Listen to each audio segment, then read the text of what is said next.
സമ്മാനം വരട്ടെ.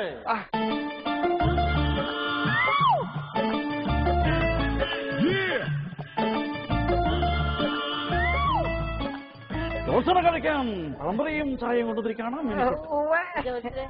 ജോത്സരെ, എന്റെ അച്ഛൻ ജോത്സരെ എന്റെ കല്യാണക്കാരായിട്ട് കാണാൻ വന്നതായിരുന്നു. എങ്ങനെയാ എന്റെ കല്യാണമേ നടക്കുവോ?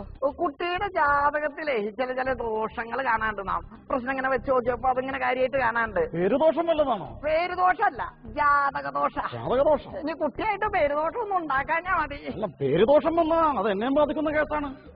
എന്റെ കൂടെ ഉള്ള കുട്ടിയാണുള്ളത്. ഏയ്, അങ്ങനെയുള്ള കുട്ടിയെന്നല്ല. എന്തായാലും വിവാഹത്തിന് ലേശം താമസം ഉണ്ടാവും. കുട്ടി വിഷമിക്കണ്ട, അതൊക്കെ സമയമാവുമ്പോ അങ്ങോട്ട് നടന്നോളും. എന്നാ കുട്ടിക്ക് പോകണം. ആയിക്കോട്ടെ ആയിക്കോട്ടെ, പോയിക്കോളൂ കുട്ടി. കല്യാണം കഴിക്കാൻ ഒത്തിരി മോഹിച്ചു കിടക്കുകയാണല്ലോ കുട്ടി. അതെ, ഇവിടെ എന്താ വെച്ചാലേ കുട്ടിയുടെ വിവാഹം പെട്ടെന്ന് നടക്കാൻ വഴിയില്ല.